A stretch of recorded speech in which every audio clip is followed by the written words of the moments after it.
Ibu sekalian? Siap. Masih semangat? Masih. Terima kasih kehadirannya dalam acara diseminasi calon guru penggerak angkatan 9. Jadi perkenankan ya atas nama Niputu Sri Astuti, CGP angkatan 9 akan memberikan diseminasi terkait dengan budaya positif di sekolah. Sebelumnya saya ucapkan Panganjalima, Om Swastiastu, Assalamualaikum warahmatullahi wabarakatuh. Salam sejahtera untuk kita semua, Namo Buddhaya. Jadi pada pertemuan hari ini saya akan memberikan pengimbasan terkait dengan budaya positif yang telah saya peroleh dalam pembelajaran atau pelatihan guru penggerak.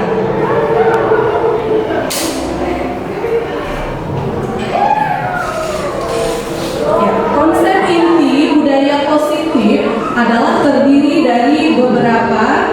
Yang pertama adalah disiplin positif ya. Kemudian yang kedua adalah teori motivasi, hukuman, penghargaan, dan restitusi. Yang ketiga terdiri dari keyakinan kelas, kebutuhan dasar manusia dan dunia berkualitas, 5 posisi kontrol guru, dan segitiga restitusi. Inilah konsep inti dari budaya positif itu. Nah, pertanyaan pemantik pertama yang ingin saya ketahui dari pengalaman Bapak Ibu guru semuanya. Apakah Bapak Ibu setuju dengan pernyataan berikut bahwa hukuman dapat mendisiplinkan anak dalam jangka waktu yang lama? Berdasarkan pengalaman Bapak Ibu guru, mungkin ada yang bisa memberikan sedikit cerita terkait dengan pernyataan ini. Bagaimana Bapak Ibu sekalian? Siapa yang mau berbagi cerita dan pengalaman? Iya, Ibu Ani dan Bapak Maharjaya. Silakan Ibu Ani dan Bapak Maharjaya.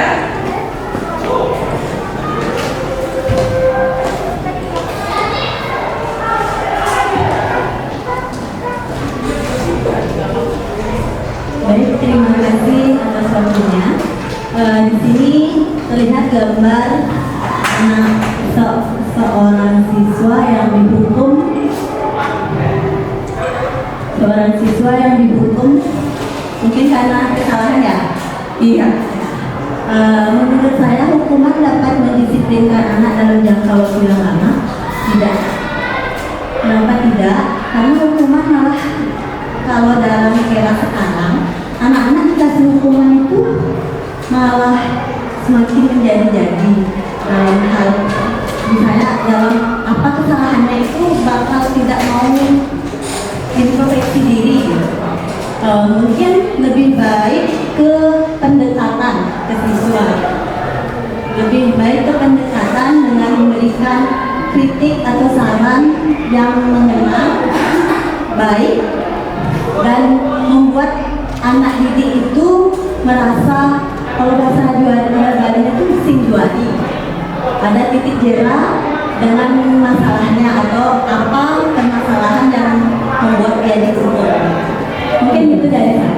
Ya, terima kasih Bu Ani Mulyantari atas pengalamannya. Silakan Bapak Maharjaya, bagaimana pengalamannya terkait pernyataan ini?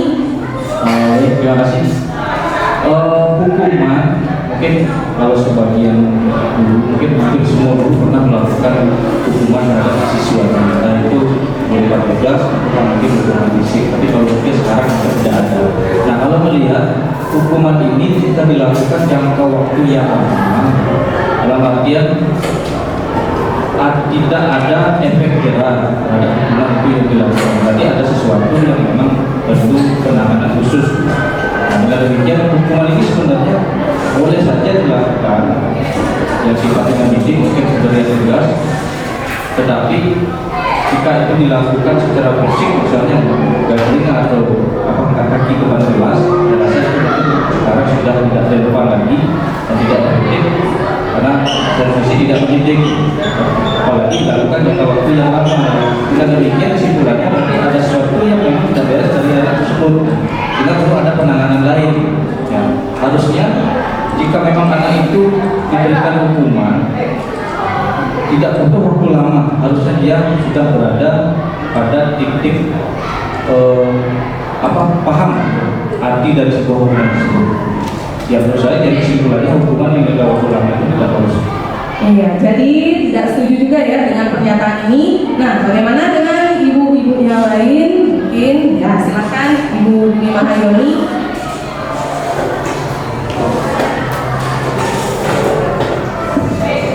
Baik, terima kasih atas waktunya. Jadi dari pernyataan di depan, apakah hukuman dapat mendisiplinkan anak dalam jangka waktu yang lama? Jadi kalau menurut saya secara pribadi sudah tidak efektif lagi. Jadi bagaimana caranya supaya hukuman yang diberikan setidaknya membawa perubahan? Itu yang perlu dilakukan adalah adanya pendekatan atau komunikasi. Kemudian yang kedua adanya konsistensi atau membuat suatu kesepakatan dengan anak tersebut.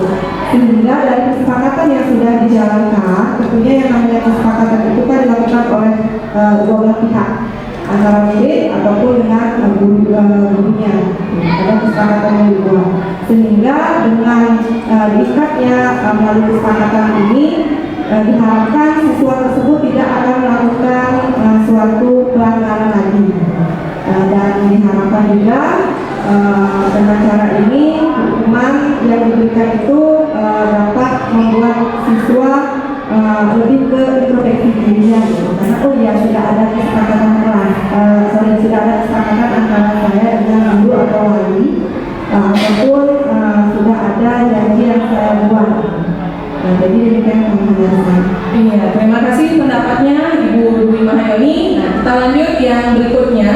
Di sini ada ya sebuah hukuman, tetapi dengan memberikan hukuman itu yang bernilai positif. Kira-kira sejauh pengalaman Bapak Ibu bagaimana menanggapi pernyataan ini? Yang persilakan mungkin Bapak Ibu guru yang sudah senior ingin memberikan ceritanya bagaimana menanggapi terkait dengan kondisi ini. Ibu Dayu, saya persilakan.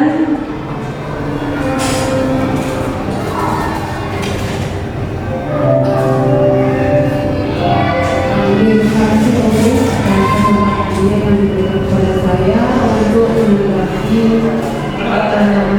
pernyataan bahwa kalian sama dengan hal positif seperti pengalaman sekolah dan lain itu dapat meningkatkan disiplin anak.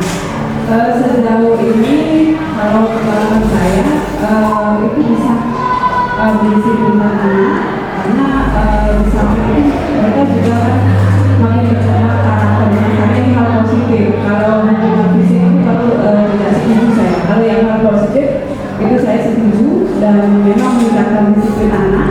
Nah mungkin alasannya barangkali ada yang memang benar-benar melakukannya karena memang bertanggung jawab. Ada juga yang anak-anak yang melakukannya karena rasa takut juga ada. Seperti pengalaman yang selama ini kalau memberikan bukan hukuman ya mungkin lebih keteguran lah ke anak-anak, saya suruh mereka untuk menjawab pertanyaan yang berkaitan dengan mapel. Nah kadang-kadang mungkin karena anak-anak punya rasa takut tidak mau ditunjuk lagi, mereka akan lebih disiplin lagi begitu. Nah ini memang ada sisi positifnya, ada juga sisi negatifnya. Tapi sejauh ini kalau hukuman sifatnya positif, saya sangat setuju. Iya, terima kasih pengalamannya dari Ibu Dayu ya. Jadi kalau diberikan hukuman yang bernilai positif ini justru bisa mengembangkan karakter yang baik. Meskipun motivasinya belum tentu dari internal atau karena faktor rasa takut dan sebagainya. Seperti ya, kita lanjut ya Bapak Ibu. Nah, di sini ada disiplin positif dan nilai-nilai kebajikan universal. Nah, di dalam hal ini ada yang namanya perubahan paradigma teori kontrol dari Dr. William Glasser atau ilusi kontrol. Jadi namanya perubahan paradigma dapat kita lihat dari pernyataan yang pertama. Ilusi guru mengontrol murid.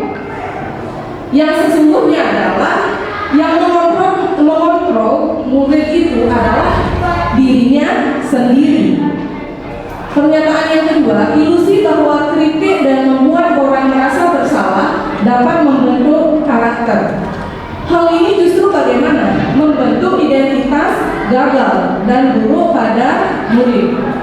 Ilusi yang ketiga, bahwa semua penguatan positif atau bujukan efektif dan bermanfaat. Nah, ini nantinya segala usaha akan mempengaruhi murid adalah usaha untuk mengontrol murid pada dasarnya.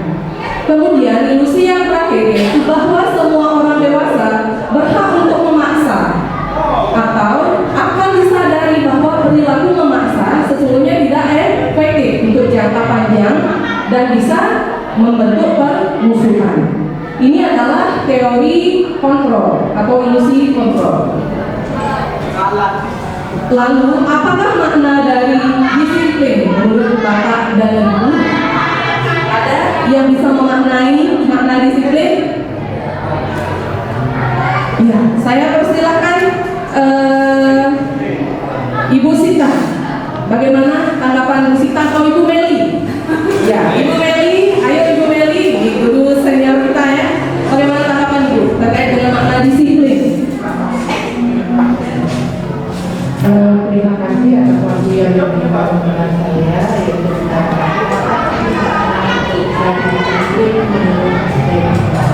jadi menurut saya pribadi, disiplin itu adalah suatu ketaatan aku kepada suatu yang saya Iya, disiplin itu adalah sebuah ketaatan, kepatuhan terhadap nilai-nilai yang diyakini. Nah, jadi di sini ada istilah disiplin positif ya. Jadi sudah benar sekali disiplin itu mengacu pada rasa memiliki atau rasa tanggung jawab terhadap apa yang dilakukan berdasarkan nilai-nilai yang diyakininya. Sedangkan disiplin positif adalah salah satu cara penerapan disiplin yang bertujuan untuk menumbuhkan kesadaran serta memberdayakan peserta didik tanpa adanya imbalan atau penghargaan atau reward, ancaman maupun hukuman. Ya. Jadi sebagai pendidik tujuan kita adalah menciptakan peserta didik yang memiliki disiplin diri atau disiplin positif, sehingga mereka akan berperilaku mengacu kepada nilai-nilai kebajikan universal dan memiliki motivasi intrinsik dari dalam perubahan perilaku ke arah yang lebih baik. Ya, ini adalah disiplin positif beserta bagian-bagiannya. Di sini ada teori kontrol atau teori pilihan yang terdiri dari bahwa Anda tidak bisa mengontrol orang lain, hanya Anda yang bisa mengontrol diri sendiri. Makna disiplinnya di sini adalah belajar kontrol diri dengan menggali potensi kita agar tercapai tujuan mulia, yaitu sesuatu yang menjadikan seseorang yang kita inginkan berdasarkan nilai-nilai yang kita hargai. Kemudian ada semua perilaku pada dasarnya memiliki tujuan. Ini nanti akan terdiri dari teori motivasi. Teori motivasi nanti akan ada motivasi ekstrinsik dan motivasi intrinsik. Nah, di motivasi ekstrinsik ini adalah untuk menghindari hukuman, untuk mendapatkan imbalan. Sedangkan motivasi intrinsik di sini adalah tujuannya untuk menghargai diri sendiri. Ini adalah mencerminkan nilai-nilai kebajikan universal yang nantinya akan menghasilkan sebuah keyakinan kelas yang akan diyakini oleh murid itu sendiri. Jadi yang diharapkan nanti terbentuk dari diri siswa adalah motivasi intrinsik. Kemudian ada model berpikir, menang-menang, kolaborasi dan konsensus menciptakan pilihan-pilihan baru. Terdiri dari 5 posisi kontrol. Nah, disinilah nanti Bapak Ibu ya. Ada posisi sebagai penghukum, pembuat rasa bersalah, sebagai teman, sebagai pemantau, dan manajer. Nanti akan menghasilkan, manajer ini akan menghasilkan segitiga restitusi dalam menyelesaikan pelanggaran-pelanggaran murid. Nanti akan ada tahapannya, yaitu menstabilkan identitas, validasi kebutuhan, dan menanyakan keyakinan. Dan terakhir ada namanya realitas berbeda, ya. Terdiri dari nanti 5 kebutuhan dasar manusia. Ini kaitannya dengan murid, ya. Jadi murid itu akan memiliki 5 kebutuhan dasarnya. Di antaranya bertahan hidup, penguasaan, kemudian kasih sayang, kesenangan, freedom atau kebebasan. Nah, inilah nilai-nilai dari kebajikan universal. Nilai-nilai inilah yang bisa diterima oleh setiap orang, ya. Nilai-nilai yang bernilai positif bisa diterima di semua negara oleh semua suku, ya. Jadi ada peduli, rajin, integritas, hormat, tanggung jawab. Jadi inilah yang nantinya menjadi acuan dalam membuat keyakinan kelas. Nilai-nilai inilah yang ditekankan. Nah, sekarang kita lanjut ke teori motivasi, hukuman, dan penghargaan serta restitusi. Ya, ini adalah teori motivasi atau perilaku manusia. Ya, jadi ada banyak, ya. Perilaku manusia itu dimotivasi oleh motivasi eksternal, kemudian motivasi internal. Nah, kita lihat dari pernyataan yang pertama. Untuk menghindari ketidaknyamanan atau hukuman, apa yang akan terjadi apabila saya tidak melakukannya? Jika murid berpikir seperti itu, pada dasarnya ini motivasinya apa dari murid itu? Pasti eksternal, ya. Kemudian yang kedua, apa yang akan saya dapatkan apabila saya melakukannya? Mengharapkan apa kira-kira ini? Iya, penghargaan, ya. Jadi ini masih eksternal. Dan yang ketiga, untuk menghargai diri sendiri. Saya akan menjadi orang yang seperti apa bila saya melakukannya. Jika sudah motivasi murid kita seperti ini, maka sudah bersumber dari internal, dari dalam dirinya. Ya, kita lanjut motivasi perilaku manusia. Ini, ya, ada 3. Menghindari hukuman, mendapatkan imbalan atau penghargaan, untuk menjadi orang yang mereka inginkan dan menghargai diri sendiri sesuai nilai-nilai yang mereka percayai. Nah, sekarang kita akan membedakan antara hukuman dan konsekuensi. Jadi ada hukuman, ada konsekuensi. Nah, kalau hukuman, bagaimana kira-kira perbedaannya? Kalau Bapak Ibu melihat pada slide di depan, kontras sekali, ya. Kontras perbedaan. Nah, kalau hukuman sifatnya bagaimana? Yang pertama, sesuatu yang menyakitkan, itulah hukuman. Kemudian yang kedua, membuat anak sakit baik fisik maupun psikisnya, ya. Kemudian yang ketiga, anak akan membenci kedisiplinan itu sendiri. Kemudian hukuman adalah bersifat pemaksaan. Ada lagi bahwa hukuman akan mendorong anak menyakiti diri sendiri. Hukuman akan membentuk konsep diri yang buruk. Anak belajar untuk menyembunyikan kesalahannya. Jadi ini adalah dampak dari hukuman. Kemudian marah, rasa bersalah, dipermalukan, merasa tak dihargai. Inilah perasaan yang dirasakan ketika murid kita dihukum. Sedangkan kalau konsekuensi, bagaimana? Sesuatu itu memang harus terjadi karena sudah disepakati sebelumnya. Ya. Kemudian yang kedua, membuat anak merasa tidak nyaman dalam jangka waktu yang pendek. Kemudian, kalau di sini anak membenci kedisiplinan, maka di konsekuensi anak akan menghargai disiplin. Di sini sifatnya paksaan hukuman. Sedangkan konsekuensi bersifat ada stimulus, ada tanggapan dari murid. Ada 2 arah berarti, ya. Kalau di sini 1 arah saja, berarti yang menghukum aja, ya. Kalau di sini ada stimulus, ada tanggapan baik guru dan murid. Kemudian di sini kalau anak menyakiti diri sendiri, sedangkan di konsekuensi mendorong anak agar mudah menyesuaikan diri. Hukuman konsep diri yang buruk, konsekuensi konsep diri yang baik. Hukuman anak belajar menyembunyikan kesalahan, anak akan belajar untuk mematuhi peraturan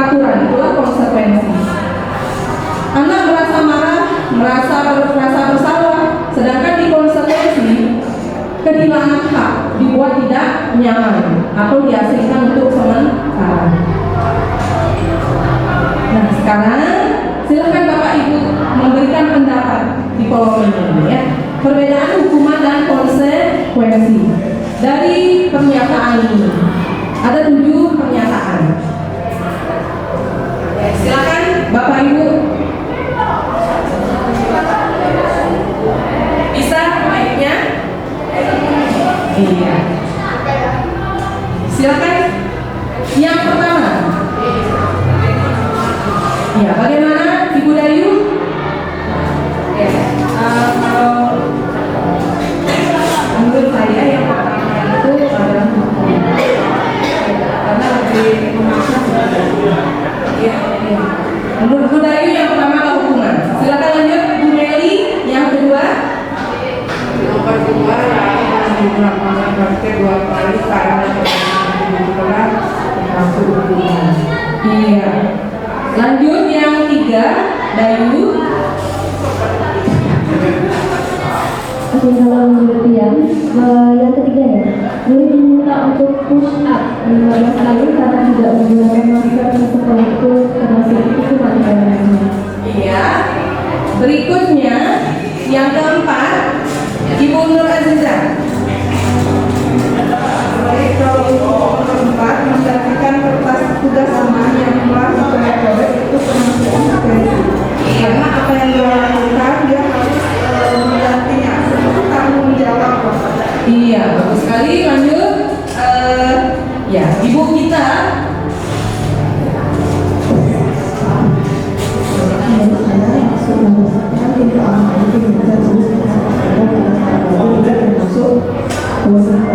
Iya. Lanjut pertanyaan berikutnya. Silakan Pak Mahardjaya.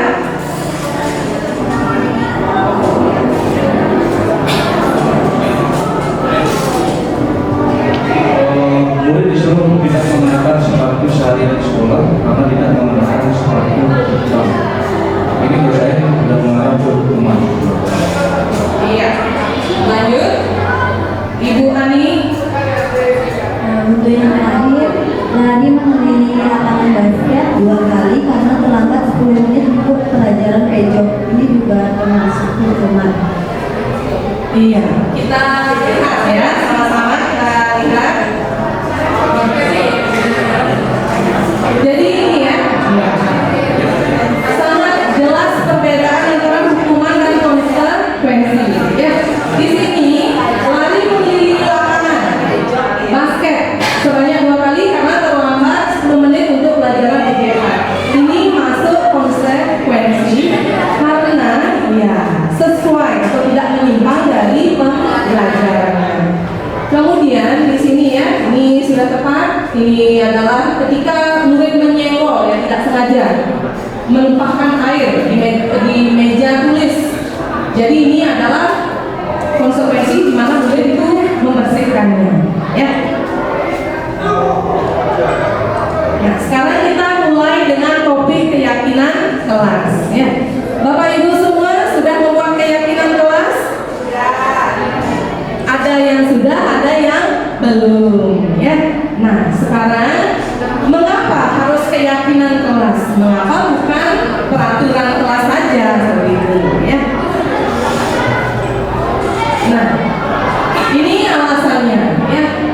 Mengapa bukan peraturan, tetapi mengapa lebih menekankan kepada keyakinan kelas, ya? Jika ada pertanyaan seperti ini, mengapa kita memiliki peraturan harus menggunakan helm bila mengendarai kendaraan roda 2? Alasannya karena apa? Iya, keselamatan. Jadi itu kan sebuah keyakinan yang ada dalam diri kita, ya. Kita yakin bahwa dengan menggunakan helm akan lebih selamat ya di jalan. Kemudian yang kedua, mengapa kita memiliki peraturan harus datang tepat waktu pada saat mengajar? Kira-kira bagaimana keyakinan kita terhadap pernyataan ini? Iya, dari Bu Dayu ini adalah rasa tanggung jawab. Nah, inilah keyakinan yang kita miliki, kita yakini, ya. Bagaimana pembentukan keyakinan kelas?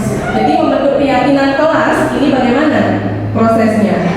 Yang pertama, bahwa keyakinan kelas itu pada dasarnya lebih abstrak, ya, daripada peraturan. Keyakinan kelas itu tidak perlu panjang-panjang sekali, cukup sedikit saja supaya mudah diingat kalimat oleh murid. Harus berupa pernyataan universal, ya, dapat diterapkan di kelas. Kemudian keyakinan kelas itu adalah nantinya bersedia ditinjau kembali dari waktu ke waktu, ya. Dibuat dalam bentuk kalimat positif yang bernilai positif. Kemudian semua warga kelas hendaknya ikut berkontribusi dalam pembuatan keyakinan kelas. Ya, ini adalah kalimat dalam keyakinan kelas itu sendiri. Bisa Bapak Ibu simak di depan, ya. Yang pertama ada peraturan, ya. Kalimat peraturan pasti lebih tegas, ya. Dilarang, ya. Jadi yang pertama, selalu kembalikan buku ke tempatnya. Maka keyakinan di dalamnya itu, keyakinan kelasnya, nilai kebajikan universalnya adalah tanggung jawab. Jadi kalimatnya bagaimana nanti redaksi kalimatnya? Ya, ada. Kemudian yang berikutnya, dilarang mengganggu orang lain. Maka keyakinan kelasnya adalah berupa apa? Kalimatnya menghormati orang lain dan diri sendiri. Ini sudah mencakup, ya. Hadir di sekolah 15 menit sebelum pembelajaran dimulai. Menghormati orang lain, komitmen pada tujuan atau berkomitmen, ya. Dilarang menggunakan narkoba. Ini adalah kesehatan, ya, keyakinannya. Dilarang melakukan kekerasan. Ini keyakinannya adalah keselamatan dan menghormati orang lain, ya. Bergantian atau menunggu giliran. Ini adalah menghormati orang lain, kesabaran, ya. Jangan berlari di kelas atau di koridor. Ini adalah keselamatan dan keamanan. Nah, ini contoh kegiatan menyusun keyakinan kelas, ya. Jadi kita melibatkan semua warga kelas, ya. Semua warga kelas membuat keyakinan, ya, masing-masing siswanya, kemudian ditempelkan di depan, kemudian nanti disepakati atau diyakini. Setelah diyakini nanti akan isi tanda tangan wali kelas dan ketua kelas sebagai wakilnya. Bagaimana Bapak Ibu? Masih semangat? Masih. Biar nggak ngantuk, ya. Kita ice breaking sebentar, ya. Iya. Jadi kita bermain tepuk-tepuk, ya. Kita bisa berdiri, ya, bisa berdiri. Tepuk pagi, siang, malam, ya. Kalau tepuk pagi 3 kali. Tepuk siang 2 kali. Tepuk sore 1 kali. Tepuk malam tidur, ya. Langsung bilang tidur, ya. Sudah siap? Sudah. Tepuk pagi. Tepuk siang. Tepuk sore. Tepuk malam. Tepuk sore. Tepuk siang. Tepuk malam. Iya, Ibu Puspa. Gini, ya. Ya, Ibu Puspa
suka bermain, ada yang nyeletuk humornya, misalnya, ada yang tertawa.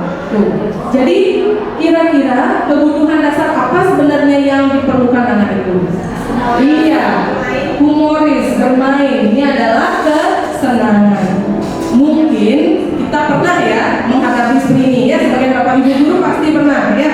Jadi ternyata diperlukan nanti di dalam pembelajaran itu mungkin kita selipkan apa? Ya, ice breaking atau permainan ya, supaya memfasilitasi kebutuhan ini ya. Dunia berkualitas ya, jadi bapak ibu bisa baca ya. Jadi inilah yang diperlukan oleh murid kita, yaitu dunia berkualitas adalah tempat khusus dalam pikiran ya, untuk menyimpan gambaran representasi dari semua yang kita inginkan ya. Bisa berisi orang-orang, hal-hal dan apa saja yang terbaik dalam hidup kita ya, sehingga membuat kita merasa bahagia dan terpenuhi kebutuhan dasar kita ya. Murid kita juga mempunyai gambaran dunia berkualitas. Tentunya sebagai guru kita ingin mereka memasukkan hal-hal yang bermakna dan nilai-nilai kebajikan yang hakiki ke dalam dunia berkualitas mereka. Bila guru dapat membangun interaksi yang memberdayakan dan memerdekakan murid, maka murid akan meletakkan dirinya sendiri sebagai individu yang positif dalam dunia berkualitas, karena mereka menghargai nilai-nilai kebajikan. Nah, sekarang kita akan memahami 5 posisi kontrol restitusi ya. Bagaimana Bapak Ibu 5 posisi kontrol kita ya sebagai guru? Yang pertama, penghukum. Posisi sebagai penghukum. Yang kedua, posisi sebagai pembuat rasa bersalah. Yang ketiga, posisi sebagai teman.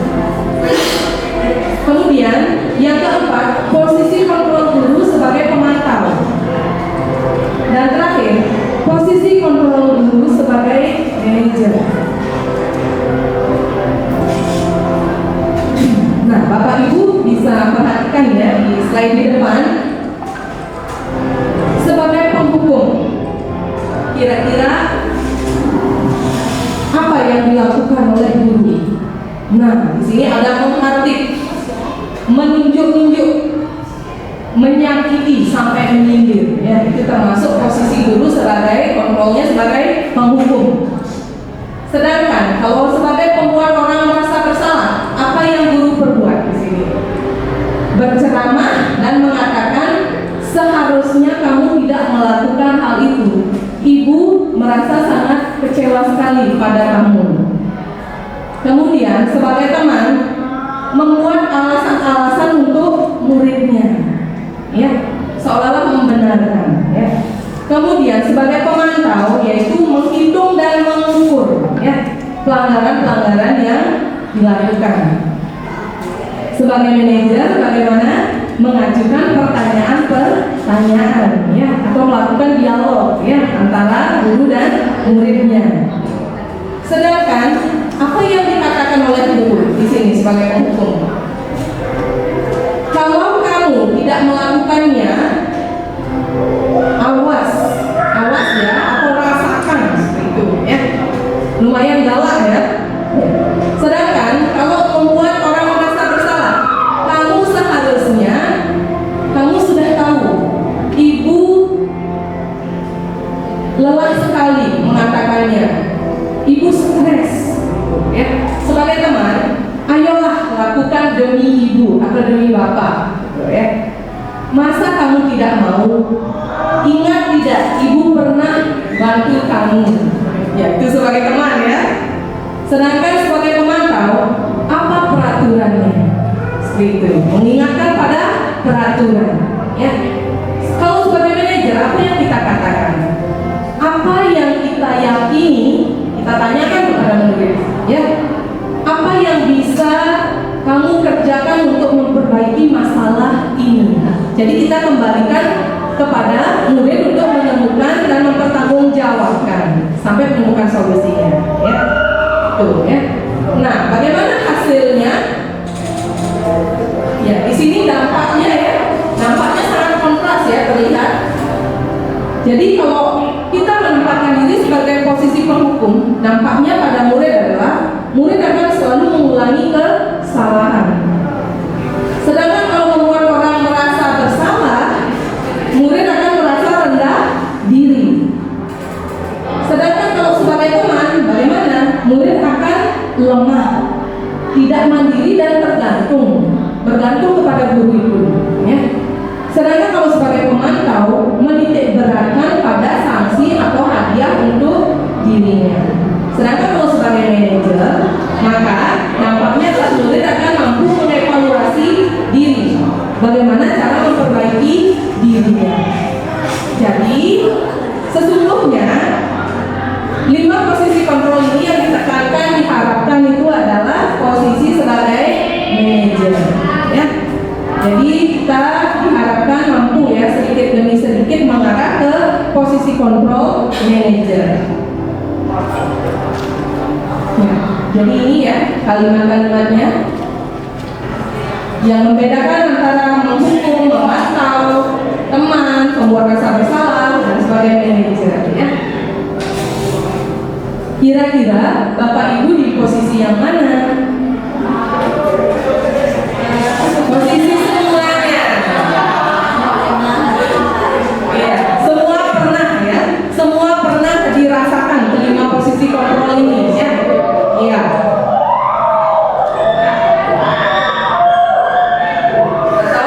Atau ya yang minta ada yang bercerita mungkin posisi yang paling dominan yang sering Bapak Ibu lakukan. Yang paling dominan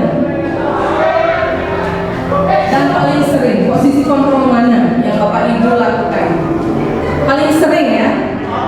Silakan, siapa yang mau berbagi cerita? Ya, silakan Ibu Dayu. Pak Iman. Ayo Pak Iman. Ya, ini duduk saya ya. Pak Iman, silakan Pak Iman. Ayo Pak Iman, berdiri Pak Iman. Ya, silakan pakai mic-nya.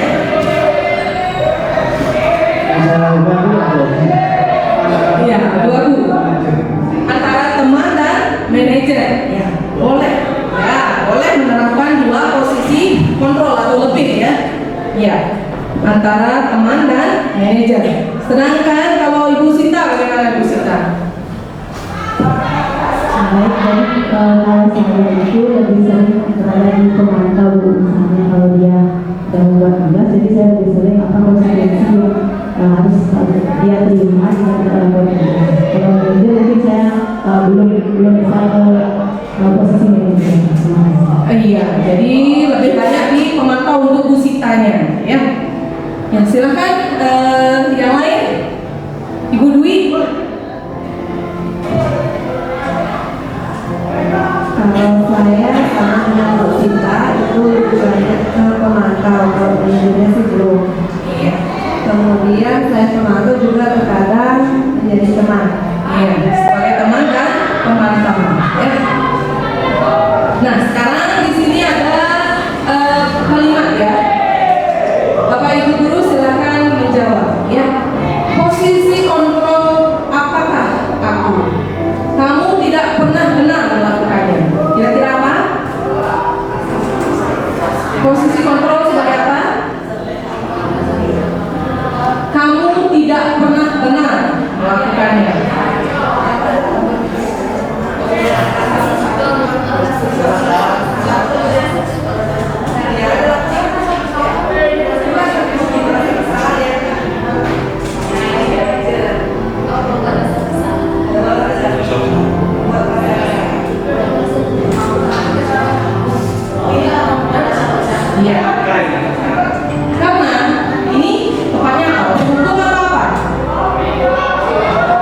ini langsung ya, sebagai penghukum. Ayolah lakukan demi ibu atau bapak ini sudah sebagai teman. Apakah kamu mau mendapatkan stiker bintang hari ini? Ini sebagai pemantau. Ya. Bagaimana kamu bisa menyelesaikan masalah ini? Ini sudah posisi manajer. Dan terakhir, kamu selalu yang paling terakhir. Jadi ini sifatnya adalah sebagai penghukum. Ya. Ya, jadi apa yang diharapkan dari 5 posisi kontrol tadi bagi kita sebagai guru? Yang diharapkan adalah bergerak antara apa?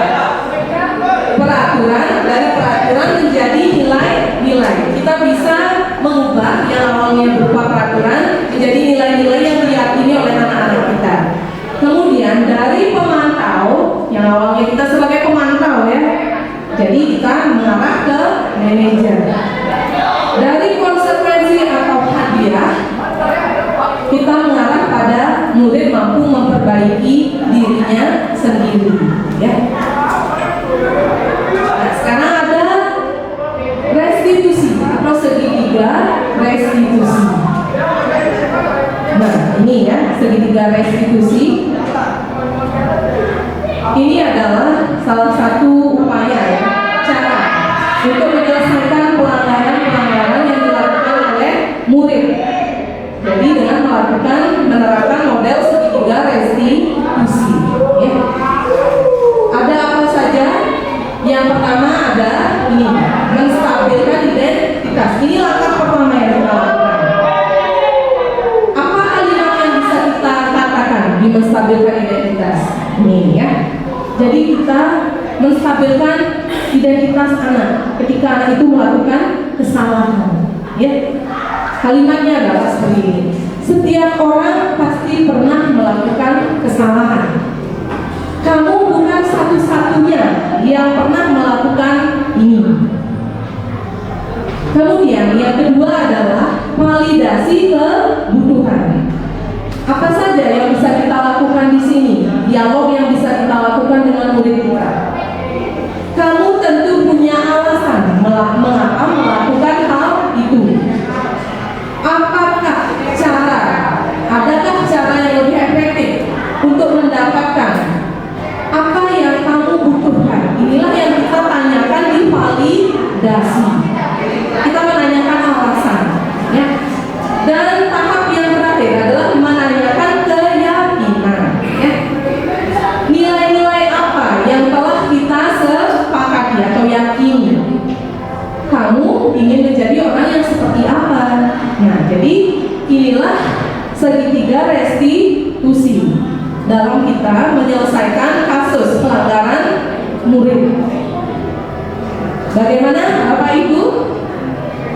Sejauh ini bisa dipahami? Iya.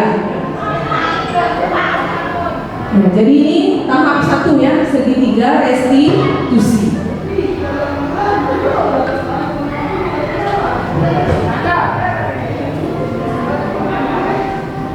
Menstabilkan identitas.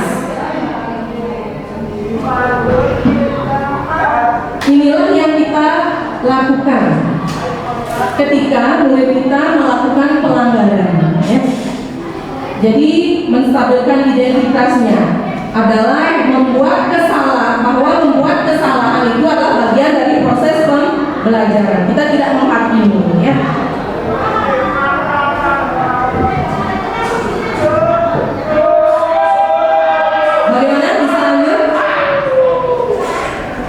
Yang kedua, tahap segitiga restitusi yang kedua, validasi tindakan yang salah. Nah, berdasarkan prinsip bahwa setiap perilaku berupaya memenuhi kebutuhan tertentu, ya. Jadi yang kita lakukan di tahap ini adalah kita menanyakan kepada anak didik kita, kamu pasti mempunyai alasan mengapa melakukan itu. Kemudian, padahal kamu bisa melakukan yang lebih buruk dari ini ya. Kamu patut bangga karena telah melindungi sesuatu yang penting buat dirimu. Kamu melakukannya karena mempertahankan sesuatu yang penting bagimu. Ya. Dan tahap yang terakhir yaitu menanyakan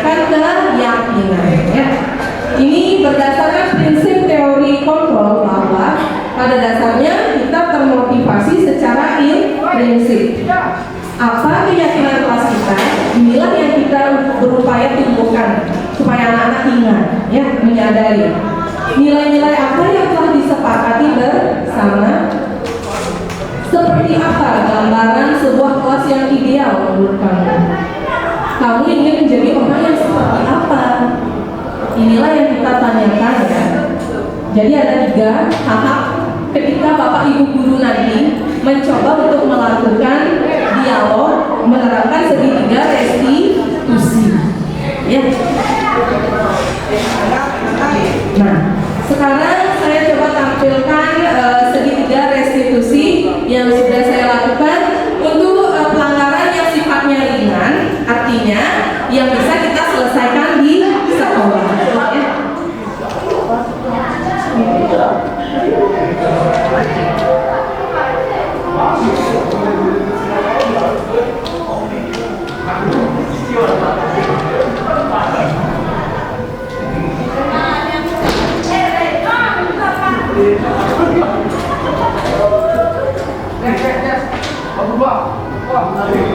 Ya, ini kasusnya adalah mengeluarkan kata lompatan ketika pembelajaran, ya keceplosan, ya. Ya, jadi lebih menekankan pada sebuah dialog, ya, dialog yang melibatkan 3 langkah tadi. Pertama, kita menstabilkan identitas dulu dengan menyatakan bahwa berbuat kesalahan itu adalah sesuatu yang wajar, ya, siapapun pernah melakukannya. Kemudian di tahap yang berikutnya adalah validasi tindakan yang salah, ya, validasi tindakan. Di sini kita tidak menghakimi murid, tetapi bagaimana caranya supaya murid bisa mengungkapkan alasan-alasannya, ya. Kemudian yang ketiga adalah bagaimana nanti anak-anak itu tahu mengingat keyakinannya, seperti itu. Setelah mengingat keyakinannya, nanti dia tidak akan melakukan hal itu lagi, ya. Ya, jadi kita dialognya sederhana, ya, santai dialognya, tidak menghakimi, tidak galak, seperti itu, ya. Artinya dialog interaktif supaya memecahkan permasalahan murid itu bisa memperbaiki masalahnya sendiri. Solusinya dari murid itu sendiri, bukan guru yang memberikan solusi, ya. Nah, sekarang ada kasus ya di sini. Bapak Ibu bisa menyimak kasusnya ini. Ini sering terjadi di sekolah, ya. Ya, silakan Bapak Ibu baca di depan di yang minta tanggapannya.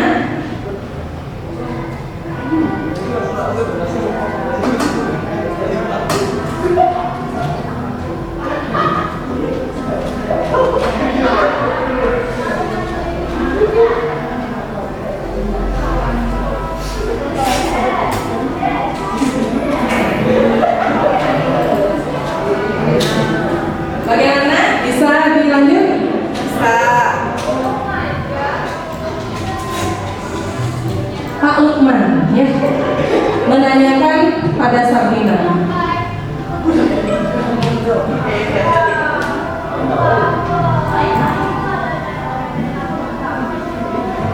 Di sini ada kalimatnya, ya, yang dilontarkan oleh Pak Lukman sebagai guru, ya. Ini, ya.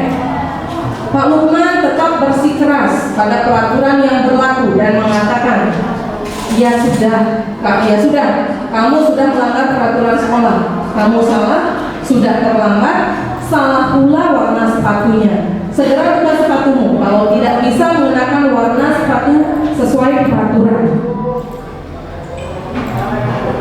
Nah, di sini Sabrina sebagai murid sudah memohon, ya, kembali kepada Pak Lukman, ya, agar tetap mengenakan sepatunya dan berjanji tidak akan mengulang kesalahannya. Namun Pak Lukman tidak mau tahu, ya.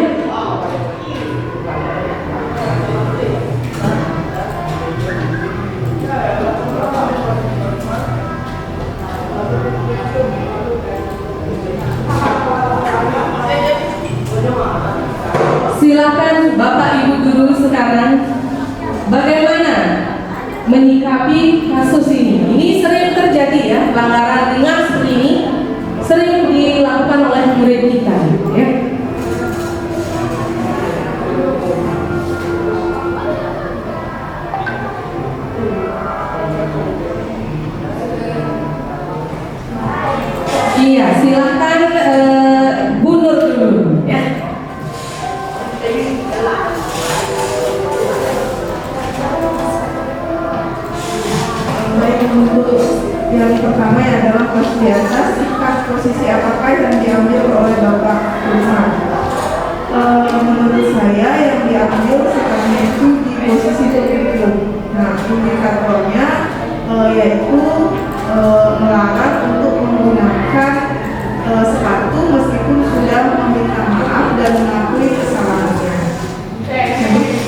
Iya, terima kasih Ibu Nur. Nah, Bapak Ibu yang lain ada yang berpendapat lagi?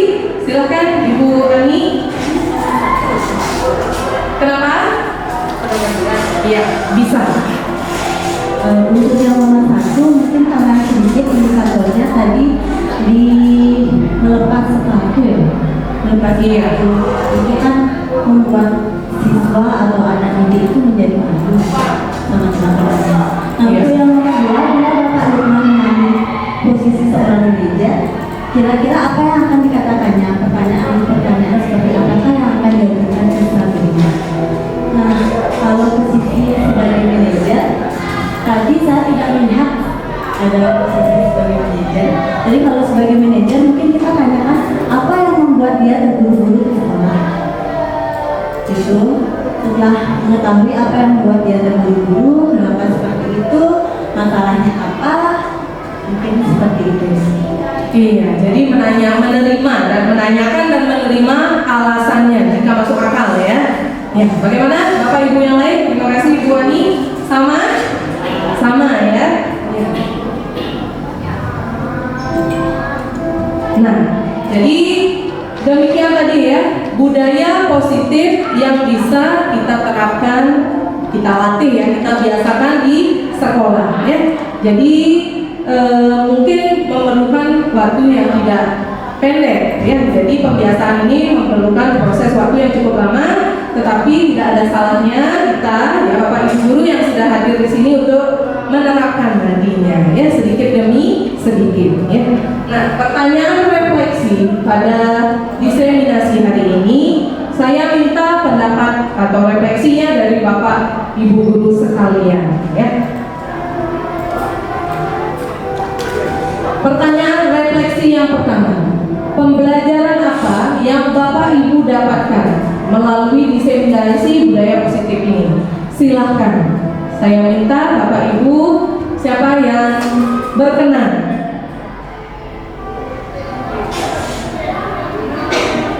Ya, silahkan. Iya. Baik, untuk pembelajaran yang dapat saya dapatkan melalui destinasi budaya positif ini, yang pertama saya mengetahui mengenai 5 posisi kontrol, kemudian ada segitiga institusi. Nah, yang paling penting menurut saya pribadi adalah posisi kontrol, dan mungkin saya pribadi kadang di posisi 1, 2, dan mungkin ada juga sampai 5, tapi menurut saya lebih sering ke 1, 2, dan 3. Itu yang dapat saya dapatkan melalui destinasi. Iya, terima kasih Ibu Nur. Kemudian pertanyaan refleksi yang kedua, saya persilakan bagaimana Bapak Ibu? Ya, silakan Ibu Dayu.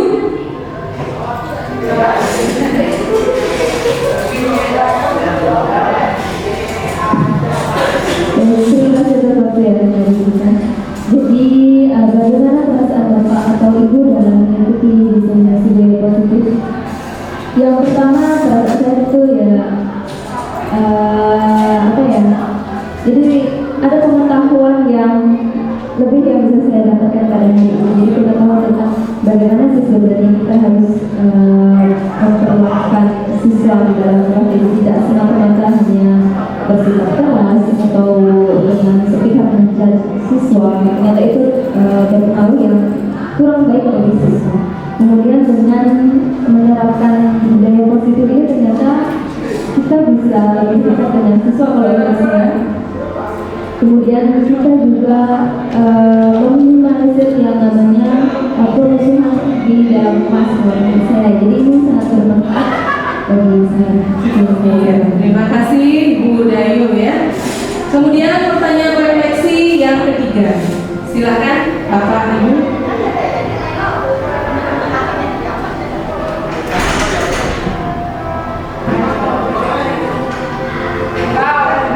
Ya, saya persilakan ya Ibu Meli. Terima kasih atas waktunya. Apa saja manfaat yang Bapak Ibu peroleh dalam diseminasi budaya positif hari ini?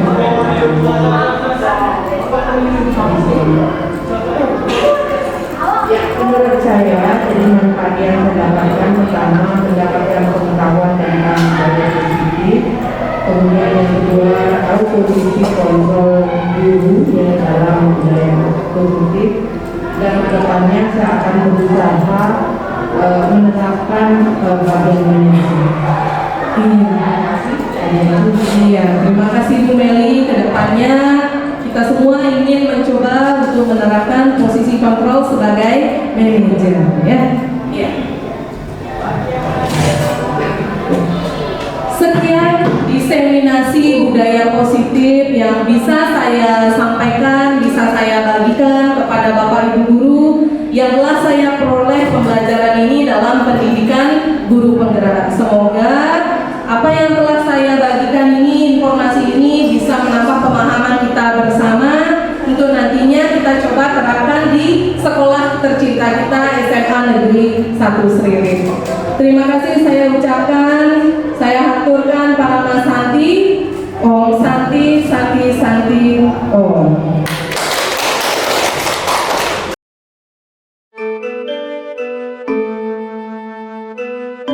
Selamat pagi.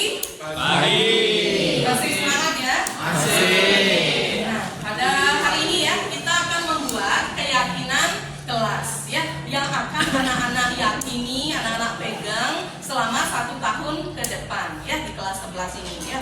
Nah, keyakinan kelas ini adalah mencerminkan nilai-nilai positif ya, yang anak-anak akan jadikan landasan untuk berperilaku ya. Silahkan lagi sebentar, kita akan anak-anak akan menuliskan ya keyakinan kelasnya dalam bentuk kalimat-kalimat yang positif ya. Silahkan diwujudkan apa keyakinan kalian masing-masing. Kemudian nanti kita akan tempelkan di kertas di depan. Nantinya akan dibacakan ya satu persatu dan kalian setuju apa tidak terhadap keyakinan itu. Setelah disetujui nanti akan ada tanda tangan ya dari wali kelas dan dari ketua kelasnya yang menyetujui keyakinan ini yang akan kita gunakan sebagai landasan selama 1 tahun ke depan di kelas 11 ini ya. Ya, silakan sekarang anak-anak yang sudah memegang sticky note ya, menuliskan satu keyakinannya masing-masing ya. Ibu persilakan.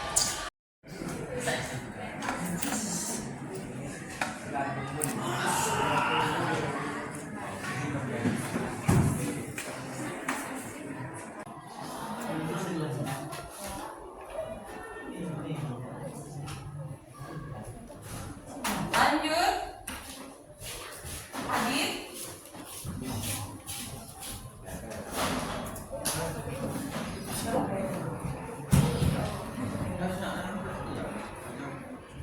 Ya, silahkan lanjut lagi ke depan.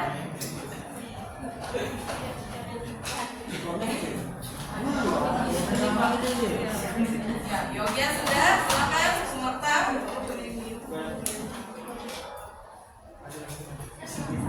Setelah Sumerta, silakan Baby.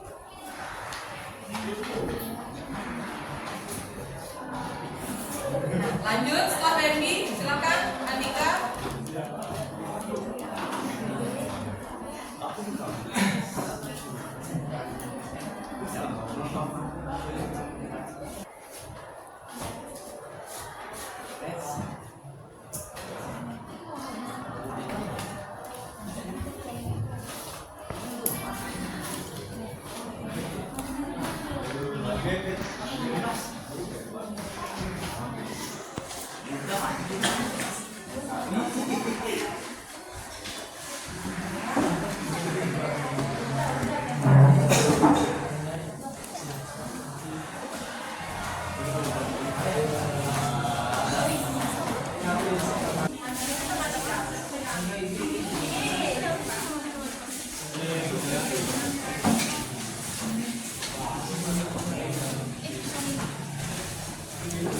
Di sini saya akan menyampaikan keyakinan kelas yang sudah kalian buat satu persatu. Kalian bisa menyebutkan apakah kalian setuju dengan keyakinan yang sudah teman-teman kalian buat atau tidak. Jadi keyakinan yang pertama yaitu rajin, terampil, dan bergembira. Serta solidaritas tanpa batas. Apakah setuju? Selanjutnya keyakinan yang berikutnya yaitu saling menghargai. Kalian setuju untuk melakukannya? Yang berikutnya menghormati guru yang sedang menjelaskan dan menjaga solidaritas. Setuju. Berikutnya saling menghargai sesama teman maupun dengan guru. Setuju. Berikutnya menghargai dan menghormati bapak ibu guru yang berbicara di depan atau menjelaskan. Setuju. Selanjutnya mengerjakan tugas dengan tepat waktu. Setuju. Sangat setuju. Yakin? Selanjutnya bertanggung jawab mengerjakan tugas pikir. Yang berikutnya yaitu bekerja sama dalam pemecahan masalah bersama. Setuju? Kita bertanggung jawab atas kesalahan yang diperbuat. Selanjutnya menjaga kebersihan kelas dan menjaga kebersihan pada saat pulang sekolah agar kelas terlihat bersih. Setuju? Setuju. Selanjutnya saling menghargai dan saling tolong-menolong. Yang berikutnya memiliki rasa toleransi antar teman, menghargai setiap perbedaan yang ada antar teman di kelas. Setuju? Saling menghargai satu sama lain. Semangat dan rajin belajar. Disiplin saat menggunakan smartphone di jam pelajaran. Setuju? Setuju. Bertanggung jawab terhadap kebersihan dan kenyamanan kelas. Selanjutnya menghargai pendapat atau masukan dari teman serta tidak menyepelekannya. Berikutnya saling menghargai dan menghormati satu sama lain. Berikutnya menghargai setiap siswa atau guru yang sedang berbicara di depan. Berikutnya menjaga kebersihan kelas. Saling terbuka satu sama lain. Setuju? Berikutnya menghargai dan menjaga barang milik teman sekelas. Menciptakan lingkungan belajar yang positif dan aman, serta bertanggung jawab atas perilaku atau tindakan yang dibuat. Setuju? Selanjutnya, keyakinan saya adalah saling menghargai satu sama lain, tidak memilih-milih teman saat ada tugas berkelompok. Selanjutnya, melaksanakan piket secara bersama-sama tanpa terkecuali baik pengurus kelas atau yang lain saat mendapat jadwal piket. Setuju? Setuju. Dan yang terakhir, ikut serta dalam piket kelas. Keyakinan yang sudah saya bacakan dari tadi dan ini keyakinan yang dibuat oleh kita bersama. Apakah kalian sudah menyetujui apa yang sudah kalian buat ini untuk menyepakati keyakinan kelas kita? Sangat setuju. Kalian yakin bisa dilakukannya? Bisa melakukannya? Bisa. Ya. Jadi kita sepakati ya. Inilah keyakinan kelas di kelas 11 7 ya selama 1 tahun pembelajaran. 1 tahun ke depan ya. Ditandatangani oleh ketua kelas ya.